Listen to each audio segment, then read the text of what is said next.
The 1950s were a transformative era in American automotive history, characterized by bold designs, powerful engines, and an emphasis on style. While many cars from the decade became icons, others earned notoriety for being poorly designed, engineering missteps, or just plain silly. Here are 13 of the worst and dumbest American cars of the 1950s, showcasing the blunders that remind us that not every car is a classic. Dear viewer, don't forget to subscribe to the channel. Thanks for your support. Number 13.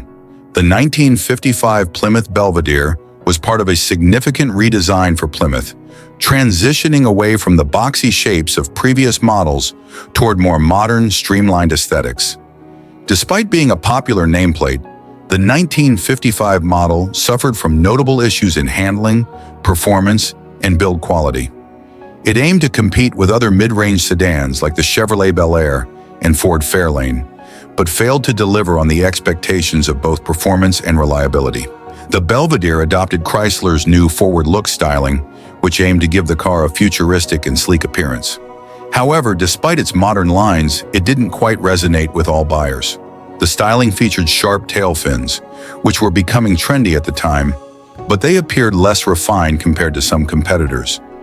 While chrome accents were in fashion, the 1955 Belvedere was criticized for having excessive chrome trim, which could appear gaudy and over the top. The Belvedere came with flashy two-tone paint options, which were intended to attract attention, but without strong performance, the bold design felt like an attempt to mask the car's deeper shortcomings. The 1955 Belvedere came with a standard 230 cubic inch flathead six-cylinder engine, producing just 110 horsepower. This engine struggled to provide the power necessary for a car of its size. While a V8 option was available with the high-fire 241 cubic inch engine producing 157 horsepower, it still lagged behind competitors that offered more powerful and responsive engines. Both engine options suffered from poor acceleration, especially compared to Chevrolet and Ford models, making the driving experience sluggish. The Belvedere also lacked in ride comfort, with outdated suspension technology that struggled to provide a smooth ride, particularly on uneven roads. The Belvedere was notorious for its poor handling, particularly in cornering and high-speed driving. The suspension system was stiff, and the car felt unstable during turns, contributing to a lack of driver confidence. Weighing over 3,300 pounds, the Belvedere was a heavy vehicle for its size, making it feel cumbersome and difficult to maneuver, especially in tight spaces. The drum brakes, which were standard in this era, were ineffective at stopping the car quickly, and drivers often found themselves experiencing brake fade under heavy use. While Plymouth tried to make the Belvedere feel like a premium offering within its lineup, the use of lower-grade materials inside the cabin undermined the attempt. The car lacked the luxury touches found in competing models. While it offered basic amenities like a radio and heater, these were far from revolutionary or enough to distinguish the car. The bench seats were stiff and not particularly comfortable for long trips, and legroom was limited, making it less appealing for families or those wanting a comfortable ride. The Belvedere was plagued by reliability problems.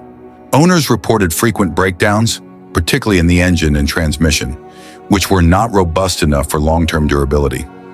The PowerFlight automatic transmission, while a step forward in convenience, was prone to failure and often required expensive repairs. Like many cars from this era, the 1955 Belvedere had issues with rust, particularly around the wheel wells and underbody, which reduced its longevity and resale value. The 1955 Plymouth Belvedere faced stiff competition from the Chevrolet Bel Air and Ford Fairlane. Both models offered better performance, more attractive styling, and stronger reliability. The Bel Air was particularly dominant in this segment, offering a better balance of style, power, and handling. The Fairlane similarly outclassed the Belvedere in both design and overall driving dynamics, leading many buyers to skip the Plymouth offering altogether. The 1955 Plymouth Belvedere was an example of a car with ambitious styling but disappointing performance and reliability. Its poor handling, weak engines, and quality control issues made it a frustrating ownership experience for many buyers. While Plymouth attempted to modernize its image with bold design elements, The mechanical and build quality problems overshadowed these efforts, leaving the Belvedere behind in a decade when innovation and performance were key to success in the automotive industry. The 1955 Buick Century was marketed as a performance-oriented luxury sedan, combining the large, luxurious body of the Buick Special with the more powerful engine of the Roadmaster. However, despite its attempts at merging performance with luxury, the Century failed to live up to its promises. Its oversized body and weight hampered its performance, leading to sluggish handling and poor fuel economy. The 1955 Century embraced the jet-age design trend that was sweeping the auto industry, featuring sweeping body lines and chrome accents. While it was visually striking to some, the heavy use of chrome and oversized proportions made the car look overly bulky compared to its more agile competitors. The iconic sweep spear, chrome trim along the sides gave the car a distinctive look, but the excessive detailing and large grille made it look gaudy and out of balance. The Century was a large car, tipping the scales at over 4,000 pounds. Its size made it feel more cumbersome than sporty, which undermined its performance claims. The Century was equipped with Buick's powerful nailhead 322 cubic inch V8 engine, which produced 236 horsepower. While this engine was respectable for the time, it was hampered by the car's excessive weight. Despite the powerful engine, the Century's size and weight slowed down acceleration. It didn't offer the same lively performance that buyers expected from a performance-oriented sedan. While it could reach higher speeds, the car took longer to get there, and the sluggish response left drivers disappointed compared to the more nimble competitors like the Chevrolet Bel Air. The large engine and heavy body resulted in poor fuel efficiency. In an era when gas was cheap, this wasn't a major issue, but the Century's thirsty V8 was still a notable drawback for economy-conscious buyers. The Century's handling was subpar, particularly when compared to smaller, more nimble competitors. The heavy steering and unrefined suspension system made it difficult to maneuver on winding roads. The suspension, designed for comfort, didn't provide a smooth ride over uneven surfaces, and the car tended to float or wallow on highways, making high-speed driving feel unstable. The Century came with drum brakes, which were common at the time but struggled to effectively stop the car's heavy frame. The brakes were prone to fading under stress, further complicating the driving experience. Buick attempted to position the Century as a premium car, but its interior design and features didn't quite meet expectations. Despite its large exterior, the front cabin felt a bit cramped for the driver and passenger, and rear legroom was limited due to the bulky seats. The dashboard layout and controls were not as intuitive or modern as some competitors, which made the interior feel dated by mid-1950s standards. While the car featured power windows and a radio as options, it didn't come with some of the more cutting-edge features that luxury buyers were beginning to expect, like air conditioning. The Century's build quality was also criticized. Though it had a solid, heavy body, it was prone to rust, especially around the wheel wells and undercarriage. Additionally, the chrome accents often tarnished over time. Some buyers reported poor fitment of body panels, and the paint quality was inconsistent, with some cars experiencing premature fading or chipping. Despite Buick's reputation for building durable vehicles, the Century was prone to engine overheating and transmission issues, which frustrated many owners. The Chevrolet Bel Air and Ford Fairlane offered similar styling, but were more agile and easier to drive. These models were lighter, had more refined handling, and offered better fuel economy. The Century's larger, more cumbersome design made it less appealing to buyers who wanted a balance of power and agility. The Century was priced higher than most of its competitors, including the Bel Air, but it didn't provide enough of a performance or luxury advantage to justify the extra costs. Buyers looking for a better performance-to-price ratio often chose more affordable options. The 1955 Buick Century was a classic example of a car that tried to be too many things at once, an imposing, luxurious sedan with sporty pretensions. However, it fell short due to its oversized body, sluggish handling, and poor fuel economy. While it had a powerful engine, the weight of the car negated much of its performance potential. Combined with a lack of modern conveniences and subpar driving dynamics, the Century failed to impress buyers in a rapidly evolving automotive market.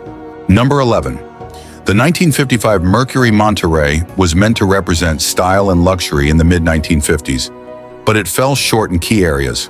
The Monterey's bulky design, lackluster performance, and outdated handling made it less competitive against rivals like the Chevrolet Bel Air and Ford Fairlane. Though it featured some luxury elements, the car's overall package was underwhelming, leaving buyers dissatisfied in a decade where sleek performance and innovative design were increasingly important. The Monterey featured the excessively large and heavy bodywork that characterized many American cars of the era. While Mercury attempted to craft a bold and distinctive design with heavy chrome detailing, the car's proportions made it feel unnecessarily bulky. The car was adorned with a lot of chrome, including a large front grille, side trim, and rear bumper, which some critics found excessive and tacky. While the intent was to offer a luxury look, the result was a car that appeared overdone and bloated. Compared to more refined designs of the time, like the Chevrolet Bel Air or even Ford's own models, the Monterey's styling felt more dated and less graceful. It struggled to stand out in a crowded market where buyers were increasingly drawn to sleeker, more modern looks. The 1955 Mercury Monterey came with a 292 cubic inch V8 engine producing 188 horsepower, which sounds decent on paper. However, in practice, the car's large size and heavy weight hampered its overall performance. It felt sluggish, especially during acceleration. Despite the V8, the car's acceleration was far from thrilling. The Monterey was slow off the line, especially compared to its competitors, and struggled to provide the power that buyers expected from a mid-range luxury car. Like many large American cars of the 1950s, the Monterey's fuel efficiency was abysmal, even by the standards of the day. Its heavy body and large engine consumed excessive amounts of fuel, which was a growing concern as fuel prices began to rise. The handling of the Monterey was one of its most significant shortcomings. The car was difficult to steer and control due to its sheer size and weight, and the soft suspension meant that it didn't offer the nimble handling or comfort that many drivers expected from a luxury car. While the suspension was designed to offer a comfortable ride, it resulted in a floaty, disconnected driving experience. The car would wallow in corners and had a tendency to sway on uneven roads, making it feel unstable at higher speeds. Given the car's heavy weight, the drum brakes it came with were inadequate. The brakes would fade quickly during prolonged use, which was a safety concern, especially for a car of its size.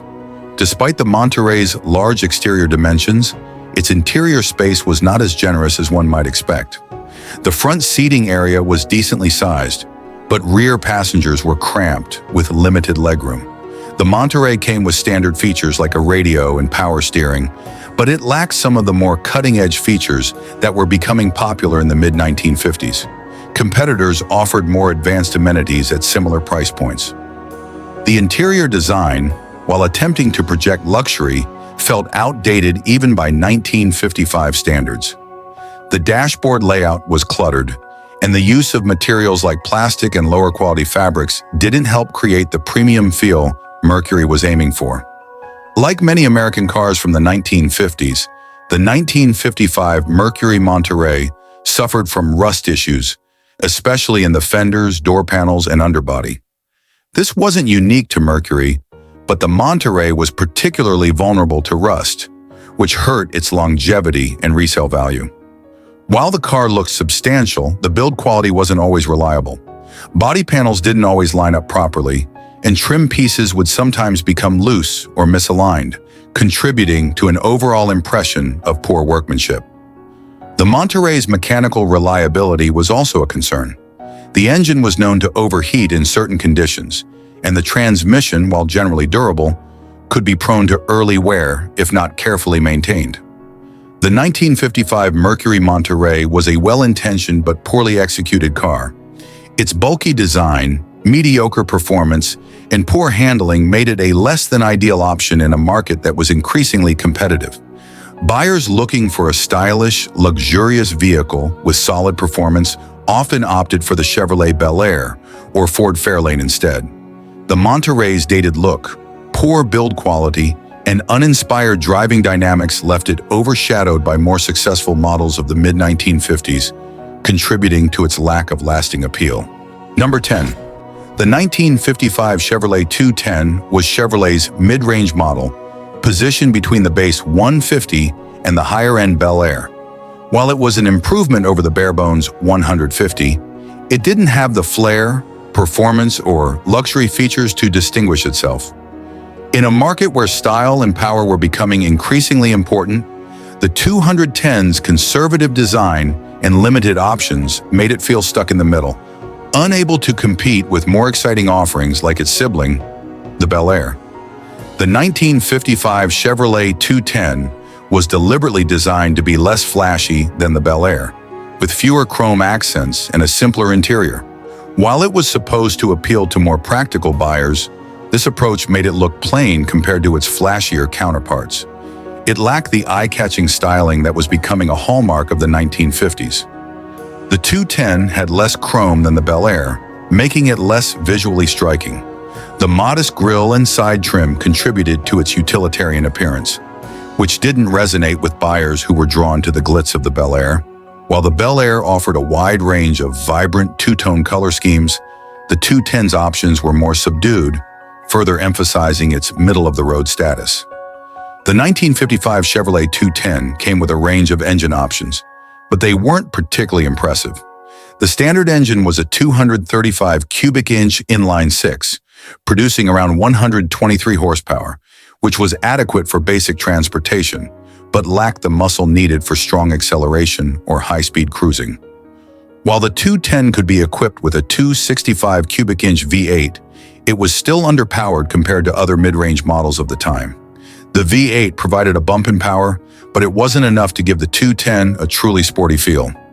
Even with the V8, the car's acceleration was sluggish, making it feel underpowered compared to more performance-focused competitors. The combination of its weight and the limitations of the engines resulted in unimpressive speed and agility. The 210's handling was neither particularly good nor terrible. It was simply average. The car was designed with a soft suspension for a comfortable ride, but this came at the expense of handling precision. It wasn't a car that inspired confidence in corners or at higher speeds. The soft suspension gave the 210 a smooth ride on straight roads, but it caused the car to wallow during turns and made it feel disconnected from the road. This type of suspension, common in many American cars of the era, prioritized comfort over performance. The car was equipped with drum brakes, which were common at the time but offered poor stopping power for a vehicle of its size. Brake fade was a frequent issue, especially during prolonged use, and the brakes struggled to bring the car to a quick halt. The interior of the 210 was practical, but lacked the luxury or sophistication of the Bel Air. It featured basic upholstery and minimal trim, with fewer amenities than the higher-end models. The cabin was simple, with plain materials and limited features. While it wasn't uncomfortable, it certainly didn't offer the premium feel that some buyers wanted. The dashboard layout was straightforward, but it didn't have the stylish appeal of more upscale models. Unlike the Bel Air, the 210 didn't offer some of the more luxurious features available at the time, such as power windows or fancy two-tone interiors. This made it less attractive to buyers who wanted something more than basic transportation. The 210's position in Chevrolet's lineup left it in an awkward spot. Buyers who wanted a no-nonsense, budget-friendly car often opted for the cheaper 150, while those looking for style and flair gravitated toward the Bel Air. As a result, the 210 didn't have a strong identity of its own. The 210 was essentially a compromise, offering more than the 150, but without the style or performance of the Bel Air. It lacked a unique selling point, making it forgettable in a market that was quickly moving toward more distinctive and exciting designs. The build quality of the 210 was solid but unremarkable. It wasn't known for any major reliability issues, but it also didn't stand out in terms of craftsmanship. The materials used were durable but basic, which was typical for a mid-range model. Like many cars of the era, the Chevrolet 210 was prone to rust, particularly in the body panels and undercarriage. This affected its long-term durability and resale value, especially in areas with harsh winters or high humidity. The 1955 Chevrolet 210 was a competent but uninspired car that fell into a middle ground between Chevrolet's budget and premium offerings. It wasn't flashy or fast, and it lacked the bold design elements and performance options that could have made it stand out in a decade where cars were becoming symbols of style and status. While it served its purpose as a practical, mid-range vehicle, it failed to excite buyers, leaving it overshadowed by more memorable models like the Bel Air. Number 9. The 1955 Studebaker Conestoga was part of Studebaker's attempt to remain relevant in the automotive market, which was rapidly advancing in both design and technology. As a station wagon, it represented practicality, but its outdated styling, lackluster performance, and poor market competitiveness left much to be desired.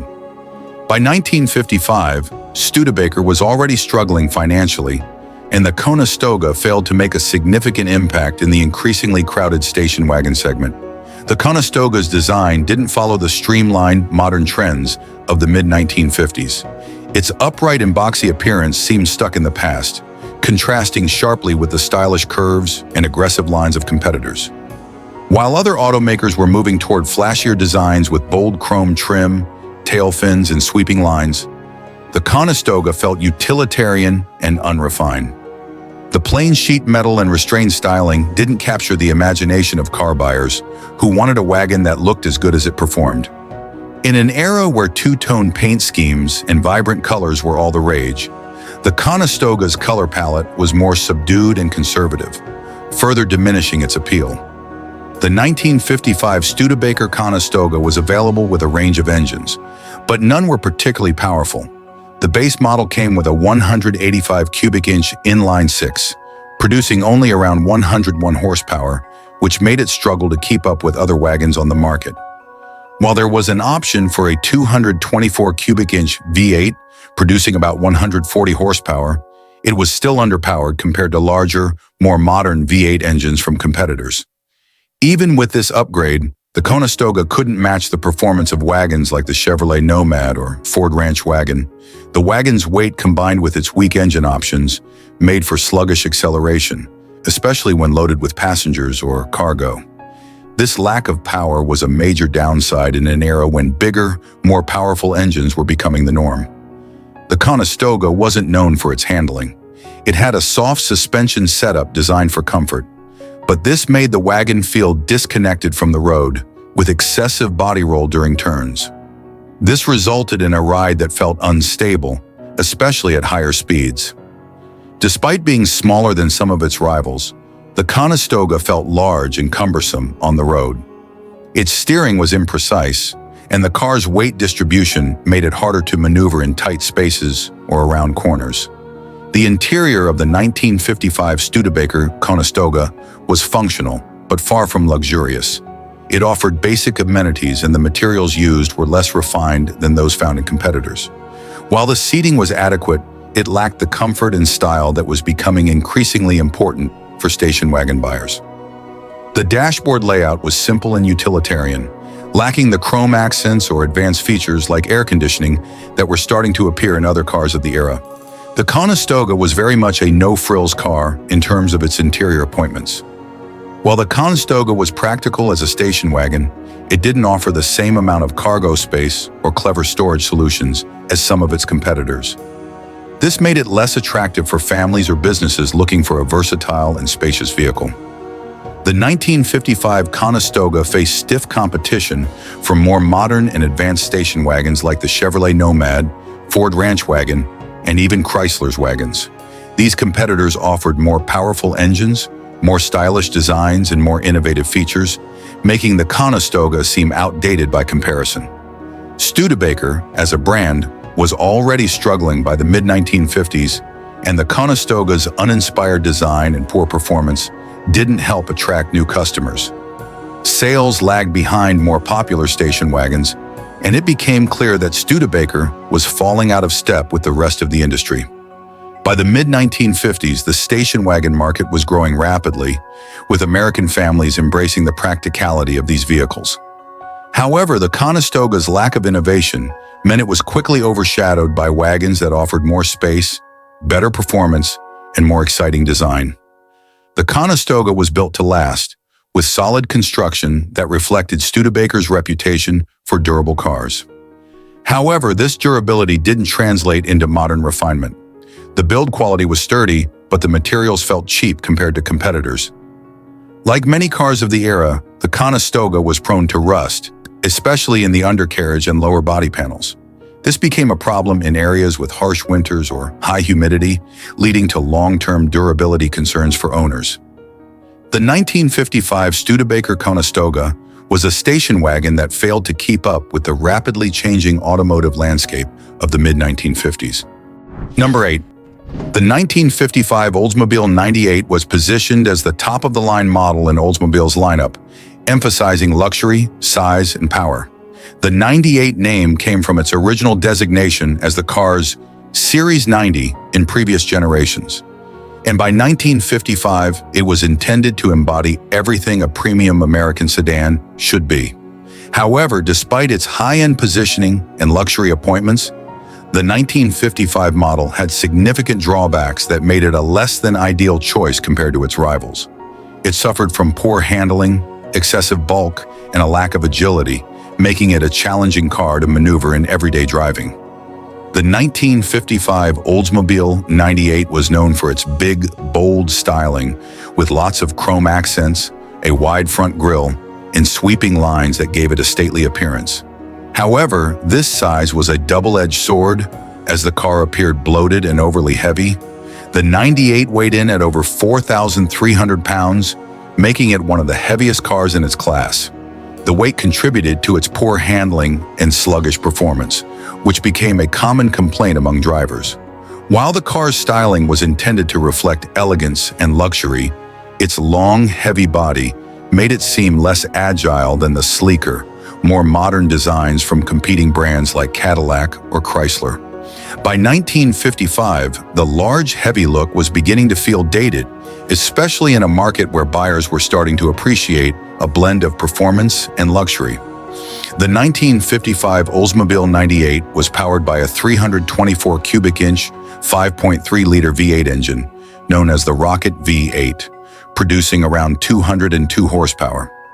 While this engine provided decent power for its time, it was not enough to compensate for the car's excessive weight. Despite its powerful V8, the 98 felt sluggish and underpowered due to its bulk. It struggled to achieve quick acceleration, and the car's handling suffered from the sheer size and weight distribution. The suspension was designed more for a comfortable, cushioned ride than for responsive handling. This made the 98 feel floaty and disconnected from the road, resulting in poor cornering and an overall lack of precision when driving. Steering the Oldsmobile 98 required significant effort due to its weight, making it cumbersome to drive in urban settings. Parking and low-speed maneuvers were especially challenging, a drawback for a car positioned as a luxury vehicle. The Oldsmobile 98 was a gas guzzler even by 1950 standards. Its large V8 and heavy frame translated to poor fuel efficiency, making it an expensive car to operate at a time when fuel economy was becoming a consideration for some buyers. The 1955 Oldsmobile 98 was designed to offer a high level of luxury and comfort, with spacious seating and premium materials.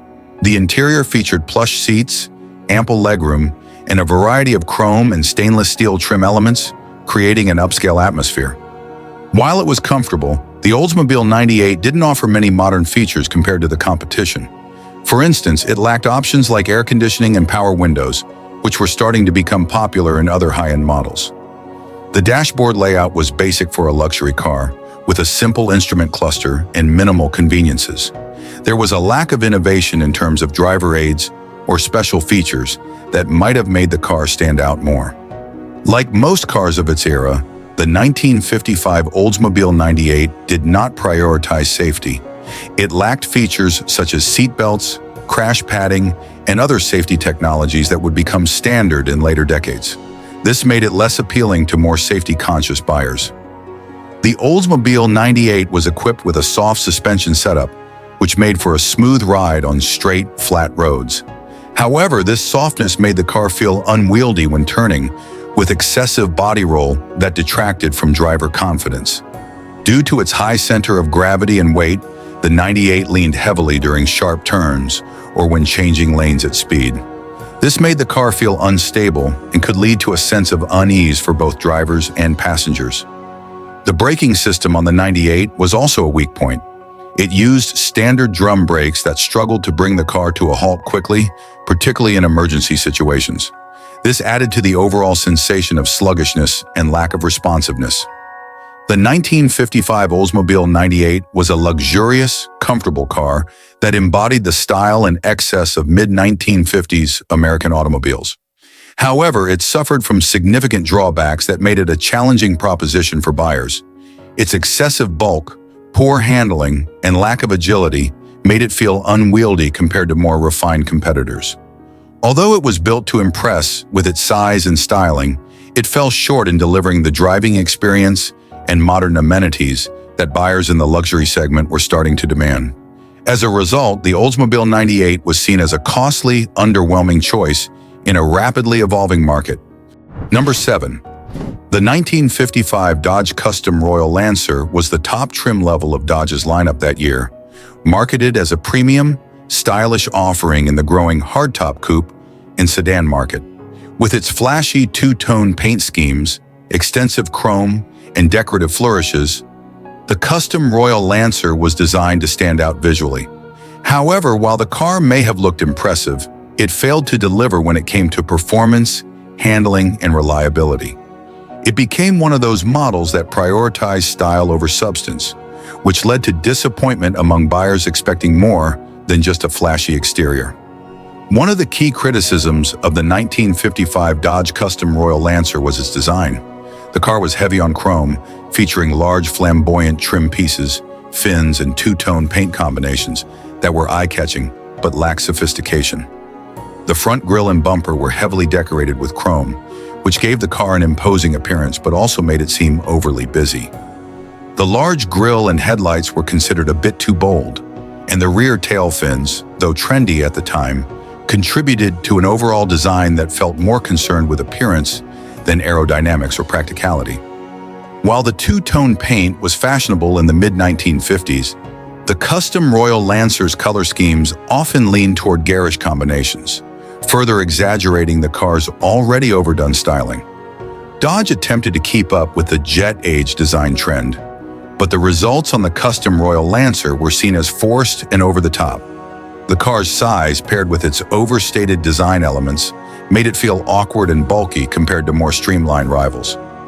The Custom Royal Lancer came with a 270 cubic inch Super Red Ram V8 engine, which produced around 193 horsepower.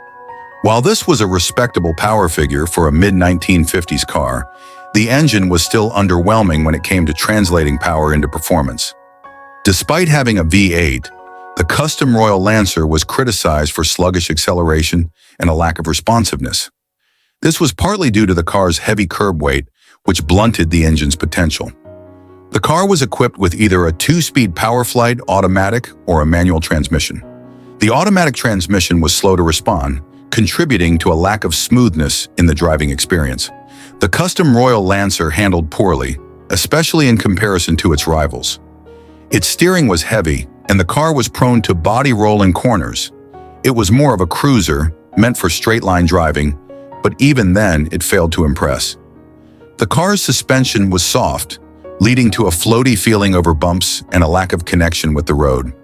While it may have provided a smooth ride on highways, it also made the car feel disconnected and imprecise when it came to cornering and handling. The car's size and weight contributed to excessive body lean when turning, which made it less nimble than smaller, better balanced cars. This was a concern for drivers looking for any semblance of sporty performance. The brakes on the Custom Royal Lancer were standard drum brakes, which struggled to provide adequate stopping power for such a heavy vehicle. This was especially true in emergency braking situations, where stopping distances were long and brake fade was common. Inside, the Custom Royal Lancer featured an array of premium materials, such as chrome trim and upholstered seats, aimed at delivering a luxury experience. However, it didn't introduce any cutting-edge features or conveniences that would justify its higher price point. The dashboard was another area where style trumped functionality. It was filled with chrome and decorative elements, but the controls and dials were not particularly well placed, making them awkward to use. The interior was spacious, but the materials used were not up to the quality expected for a car of its class. While the seats were comfortable, the overall feel was more about appearances than lasting comfort or luxury. Despite being Dodge's top-tier model, the custom Royal Lancer didn't include many modern features, such as power windows or air conditioning, that were becoming more common in competing models. The 1955 Dodge Custom Royal Lancer was a car that promised much in terms of style, but failed to deliver in critical areas such as performance, handling, and reliability. Its over-the-top design and excessive chrome made it stand out, but not always in a good way, as it bordered on being gaudy and lacking the refinement of its competitors. The car's sluggish acceleration, poor handling, and mechanical problems detracted from the driving experience, while its high price tag made it difficult to justify compared to better-performing, more reliable rivals. Ultimately, the custom Royal Lancer became more of a fashion statement than a well-rounded car, leaving many buyers feeling disappointed with their purchase. Number 6. The 1955 Lincoln Premier was introduced as a luxury car, positioned above the standard Lincoln Capri, aiming to compete directly with high-end offerings from Cadillac and Chrysler. While it was undoubtedly luxurious and packed with high-end features, it suffered from several key issues that prevented it from being a strong contender in the premium car segment. Despite its attempts to embody American luxury, the Premier was weighed down by its massive size, sluggish performance, and lack of the refinement expected from a top-tier luxury car of its time. The Premier followed the mid-1950s trend of large, flashy cars with extensive chrome accents and bold designs. It was certainly eye-catching, but the design leaned toward being too bulky, making the car look heavy and less graceful than its competitors. The front of the Lincoln Premier featured a large, squared-off grille with prominent chromework and massive headlights. While this gave the car a commanding presence, it lacked the elegance and finesse seen in cars like the Cadillac Series 62. The Premier often came in two-tone paint schemes, which were popular at the time. However, the large body panels made the color combinations feel overwhelming, and the paint options lacked the subtlety found in other luxury vehicles of the era. The Premier had modest rear fins, but compared to some of its competitors, they appeared chunky and less integrated into the overall design. The fins didn't flow naturally with the car's lines, which made them look more like an afterthought than a cohesive design element. The Lincoln Premier was equipped with a 341 cubic inch Y-block V8 engine, producing 225 horsepower. While this was a respectable figure, the engine had to work hard to move the car's considerable weight, which exceeded 4,500 pounds.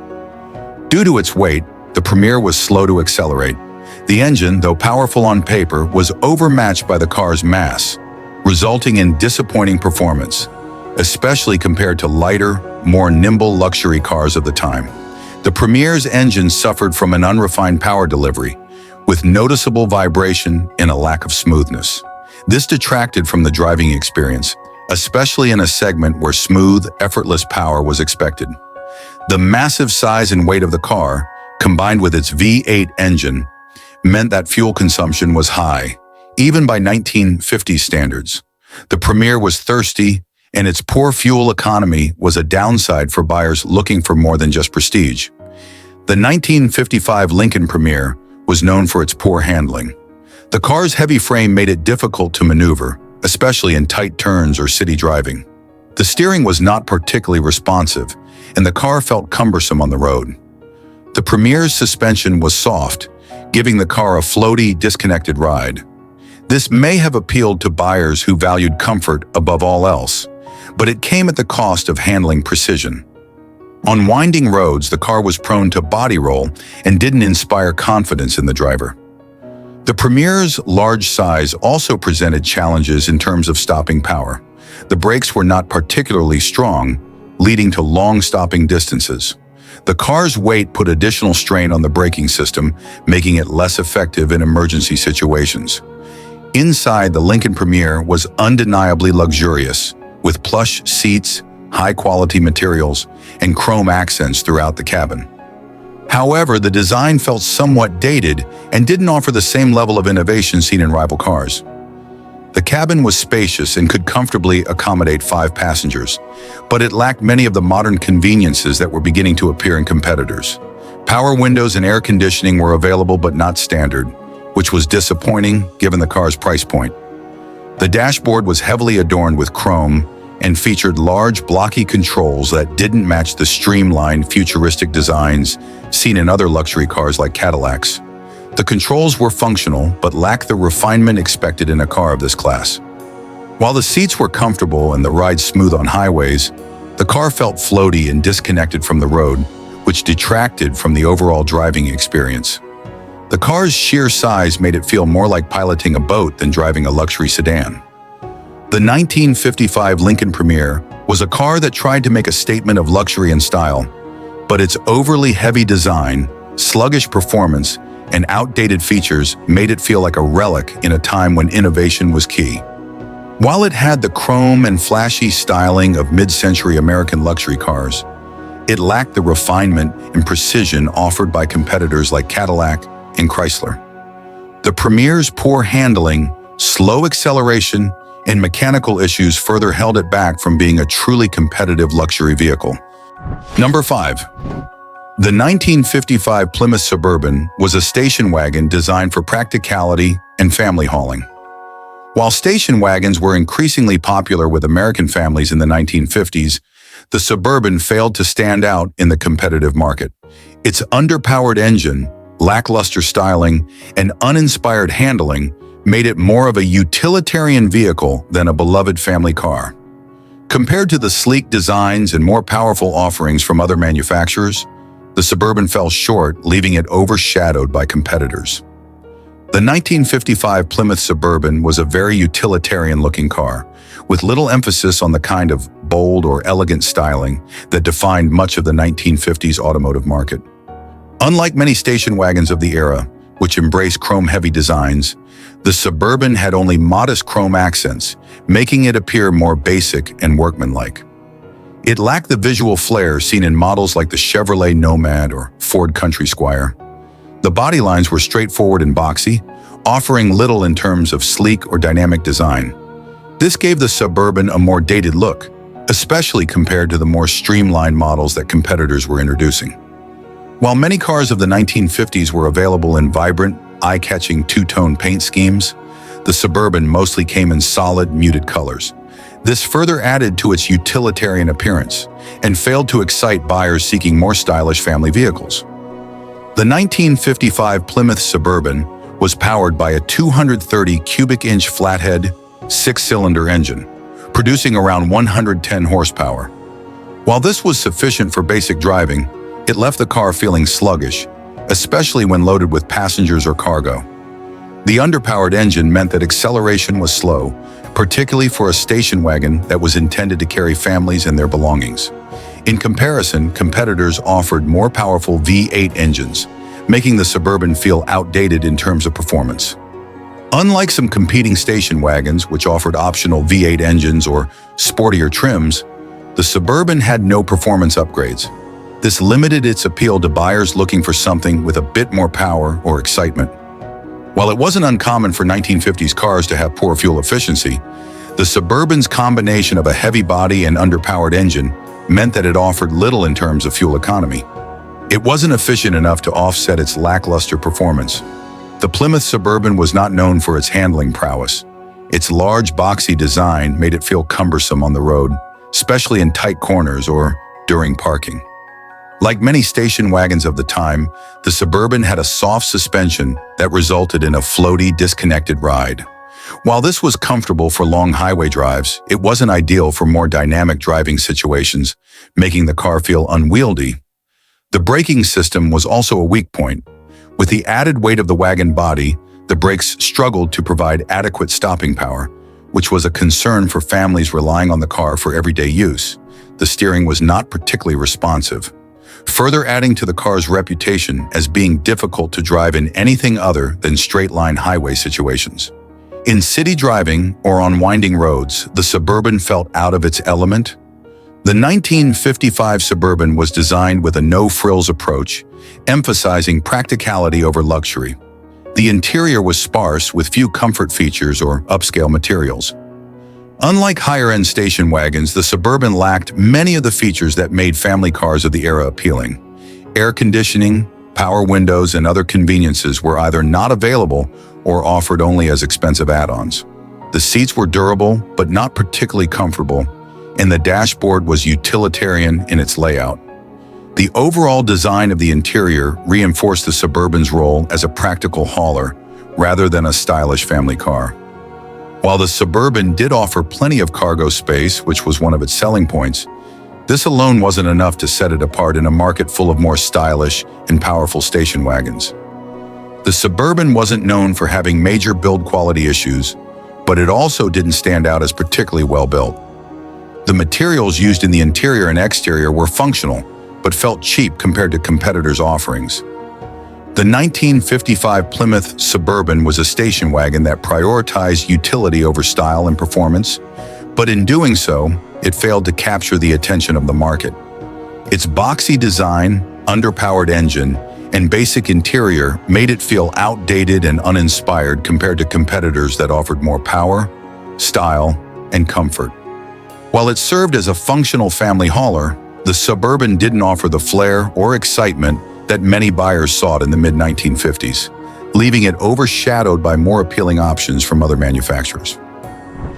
The 1955 Ford Customline was a mid-range sedan that aimed to provide a budget-friendly option for families.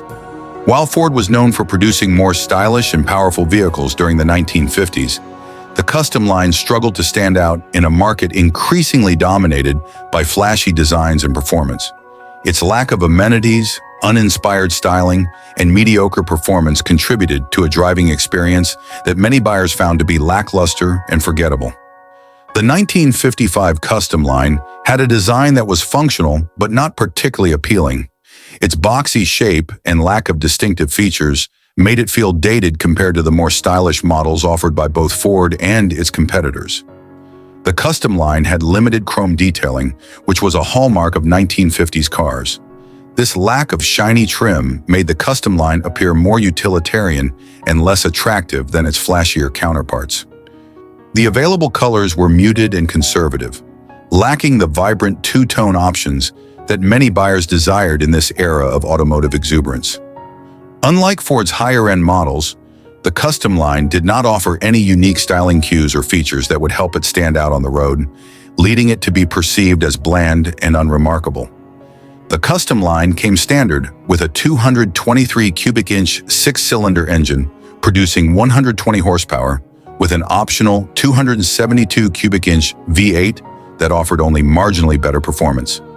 The six-cylinder engine was adequate for basic driving, but lacked the power and responsiveness that buyers were beginning to expect from their cars. Acceleration was slow, especially when compared to the more powerful V8 options available in other Ford models. While the optional V8 provided a bit more power, it still failed to deliver the performance that would excite enthusiasts. The Customline's engine choices did not inspire confidence or excitement among potential buyers. The combination of a heavy body and a less efficient engine made the Customline less economical than other models, resulting in higher operating costs for owners. The Customline's ride quality was acceptable but uninspired. Its soft suspension provided a cushioned ride, but it did not offer the comfort or refinement found in higher-end models. The steering felt vague and unresponsive, making it difficult to handle in tighter turns. Drivers often reported feeling disconnected from the road, which detracted from the overall driving experience. While the Customline was primarily designed for comfort, its handling capabilities were lacking, making it less enjoyable to drive, especially in comparison to more sporty alternatives from both Ford and other manufacturers. The interior of the Customline was functional but very basic. It lacked many of the comforts and conveniences that buyers were coming to expect in their cars. Features such as power windows, air conditioning, and modern entertainment options were either unavailable or offered only as costly extras. The interior felt Spartan, with hard plastics and basic fabrics used throughout. The dashboard design was utilitarian, with few gauges or controls that stood out. It lacked the stylish touches and modernity seen in other competing models, making the driver feel less engaged with the car. The seating was not particularly supportive or comfortable for long journeys, which could lead to discomfort on extended drives. While the Customline was built to Ford's standard specifications, it did not excel in terms of durability or craftsmanship compared to more premium models. Like many cars of its era, the Customline was prone to rust, particularly in areas with harsh winters. This vulnerability affected the car's longevity and resale value. While generally reliable for everyday driving, some owners reported mechanical issues that could lead to higher maintenance costs over time. The engine was not as robust as those found in competing models, leading to concerns about long-term reliability. The 1955 Customline faced tough competition from other manufacturers that offered more stylish, powerful, and innovative vehicles. The Chevrolet Bel Air was a prime competitor that offered more flair, with a more powerful V8 engine option and a more stylish design. Its popularity left the Customline struggling to capture consumer interest. The 1955 Ford Customline was a basic mid-range sedan that struggled to capture the excitement of the era. Its uninspired styling, minimal performance, and lack of amenities left many buyers feeling disappointed, especially when compared to the more stylish and powerful offerings from both Ford and its competitors. As automotive design evolved in the 1950s, the Customline's outdated approach made it an easy target for criticism, relegating it to the sidelines in a decade defined by innovation and flair. Ultimately, it served as a reminder of the importance of blending style, performance, and comfort in a market that was becoming increasingly competitive. Number 3. The 1955 DeSoto Powermaster was a full-size sedan that epitomized the challenges facing the DeSoto brand during the mid-1950s. As a division of Chrysler, DeSoto aimed to capture a segment of the market that craved both style and performance. Unfortunately, the Powermaster struggled to deliver on these fronts, resulting in a vehicle that felt bulky and uninspired. As a result, it failed to make a significant impact against the competition. The Powermaster had a large, boxy shape that many found unappealing. While it was typical of American cars in the mid-1950s, it lacked the elegance or flair that buyers sought during this period. The styling was characterized by a conservative design, with rounded fenders and a broad front grille that felt dated compared to more modern competitors. It seemed to reflect a bygone era rather than the innovative spirit of the 1950s. While some chrome accents adorned the exterior, they were insufficient to elevate the car's overall appearance, leaving it looking plain in a market filled with more flamboyant options. The available color choices were muted and did not showcase the vibrant personality that many other brands embraced. This lack of boldness contributed to its forgettable presence on the road. The Powermaster came with a 291 cubic inch V8 engine that produced around 187 horsepower, which was lackluster for a car of its size. It felt underpowered, particularly when compared to competitors that offered more robust performance. Many drivers noted that the Powermaster struggled to provide sufficient acceleration, making it feel cumbersome and less enjoyable to drive. This limited its appeal, especially to those seeking a more spirited driving experience. The car's handling characteristics were subpar, with a tendency to float over bumps rather than deliver a controlled, confident ride. This detracted from the overall driving experience, making it less engaging for enthusiasts. The Powermaster prioritized comfort over performance, resulting in a soft ride that some drivers appreciated, but others found too vague and disconnected. The suspension setup absorbed road imperfections adequately, but the overall feel was somewhat mushy, leading to a lack of confidence in handling, particularly in corners. The bulkiness and weight of the Powermaster made it difficult to navigate sharp turns, contributing to a feeling of heaviness that many drivers found off-putting. The interior of the Powermaster was functional but not luxurious. It lacked many of the modern features that consumers were beginning to expect from a full-size car. The materials used in the cabin felt cheap, with hard plastics dominating the surfaces. This contributed to a perception of low quality that was difficult to shake off. Compared to competitors, the Powermaster offered very few technological advancements. This lack of features made it feel outdated, further alienating it from the evolving expectations of buyers in the mid-1950s. This limited the car's appeal as a family vehicle, where comfort was a key consideration. The Powermaster was built to standard Chrysler specifications, but it did not excel in terms of durability or craftsmanship. Many owners reported minor issues that could lead to frustrating maintenance. Like many cars of the era, the Powermaster was prone to rust, particularly in areas with harsh climates. This diminished its long-term appeal and resale value. While generally reliable for everyday use, the Powermaster's performance could be inconsistent. Some owners experienced mechanical problems that detracted from the ownership experience. The 1955 Powermaster faced stiff competition from other full-size sedans that offered more style, performance, and modern features. These models dominated the market with their appealing designs and robust performance options. The Powermaster simply could not compete, leading to its decline in popularity.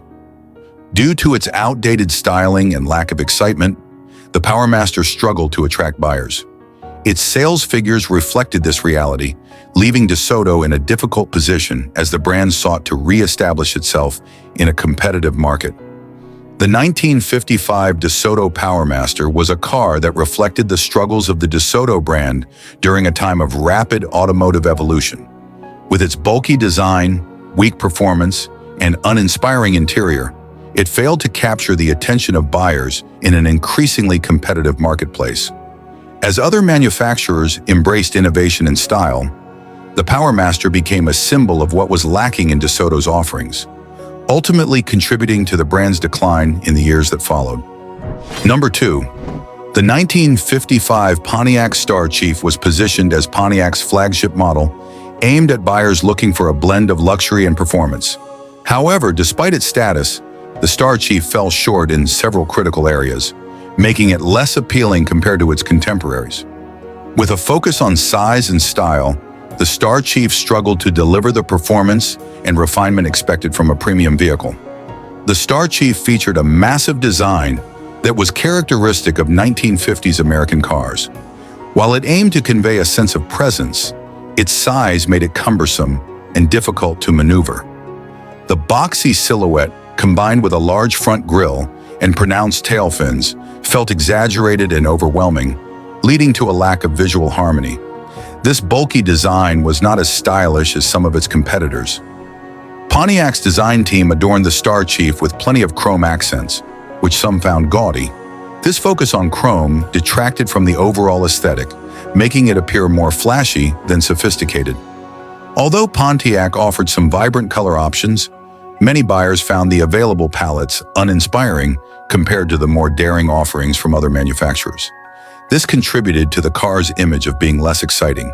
The Star Chief came equipped with a 287 cubic inch V8 engine that produced around 180 horsepower, which felt inadequate given the car's size and intended luxury positioning. Many drivers reported that the Star Chief struggled to deliver strong acceleration, leading to a sense of sluggishness when merging or overtaking. This lack of responsiveness was disappointing for a vehicle marketed as a luxury model. The car's size and powertrain combined to result in below-average fuel economy, making it less appealing for buyers who were becoming increasingly conscious of gas consumption. The sheer size and weight of the Star Chief made it difficult to handle, especially in urban environments or during tight turns. Drivers often noted that the car felt unwieldy on the road. While the suspension was designed for comfort, it was too soft, leading to excessive body roll and a lack of stability when cornering. This detracted from the driving experience and made the car feel disconnected from the road. The large dimensions made parking a challenge, contributing to frustration for drivers who needed to navigate tight spaces or crowded areas. The interior of the Star Chief was spacious, but did not reflect the luxury expected from a top-tier model. Many materials felt cheap and lacked the quality that buyers sought in a premium car. The cabin featured limited technological advancements compared to rivals. The absence of modern conveniences made the driving experience feel less sophisticated. While there was ample room for passengers, the seats were not as supportive or comfortable as those in competing models, making long drives less enjoyable. The Star Chief suffered from inconsistent build quality, leading to a range of minor mechanical problems that detracted from the ownership experience. Many owners reported issues that could lead to unexpected repairs. Like many cars of the era, the Star Chief was prone to rust, particularly in areas with harsh climates. This limited its long-term viability and resale value. The Star Chief faced significant competition from other full-size models, particularly the Oldsmobile 98 and Cadillac Series 62, which offered better performance, refinement, and overall appeal. The combination of bulky design, lack of performance, and subpar interior quality contributed to disappointing sales figures. Buyers began to shy away from Pontiac in favor of more attractive alternatives. As the market evolved, the Star Chief's image became increasingly outdated, failing to resonate with younger buyers seeking more modern designs and performance. The 1955 Pontiac Star Chief was a car that aspired to be a luxury vehicle, but fell short in execution. Its excessive size, poor handling, and lack of refinement positioned it poorly against competitors like the Oldsmobile 98 and Cadillac Series 62. As Pontiac aimed to establish itself as a leader in the full-size market, the Star Chief instead became a symbol of what went wrong during an era of significant automotive innovation, ultimately impacting its legacy and sales. Number 1. The 1955 Willys Aero was an attempt by Willys Overland to compete in the post-war American automotive market, primarily focusing on economy and compact cars. However, it struggled to gain traction due to its many shortcomings, which made it less appealing compared to larger, more powerful sedans from established automakers. The Aero was designed as a small sedan, but its interior felt cramped, even for its class. Many drivers found the seating uncomfortable, with limited legroom and headroom, making it less than ideal for family use. The exterior design was bland and unremarkable, failing to capture the attention of consumers. It lacked the character and visual flair that buyers were beginning to demand in the mid-1950s. The car's boxy silhouette did not lend itself to modern styling trends, making it look outdated compared to more stylish competitors. This negatively affected its market appeal, as many buyers gravitated towards sleeker designs. The Willys Aero came equipped with a modest 161 cubic inch flathead six-cylinder engine, which produced only around 90 horsepower. This power level was insufficient for a vehicle of its size, leading to sluggish acceleration and performance. Many owners reported that the Aero felt sluggish, particularly during highway merging and acceleration. This lack of performance made it less desirable for consumers who were increasingly attracted to more powerful options. Despite being a compact car, the Aero did not excel in fuel efficiency, leading to the perception that it did not provide good value for its size and performance. The suspension system did not provide a smooth ride, resulting in a bumpy experience, especially over uneven roads. Drivers found the handling unrefined, detracting from overall comfort during travel. The Aero struggled with cornering and stability, making it feel less safe and more difficult to control than larger, more robust sedans. This further diminished its appeal among buyers looking for reliable and enjoyable driving experiences.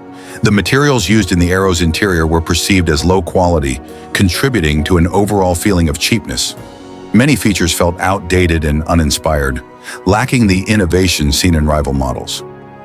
The Aero offered few amenities that were becoming standard in other vehicles, such as comfortable seating and modern conveniences. This lack of features made the car feel less competitive and appealing in the market. The build quality of the Willys Aero was often criticized, with reports of inconsistent assembly and reliability issues. Owners encountered problems with fit and finish, which affected overall satisfaction.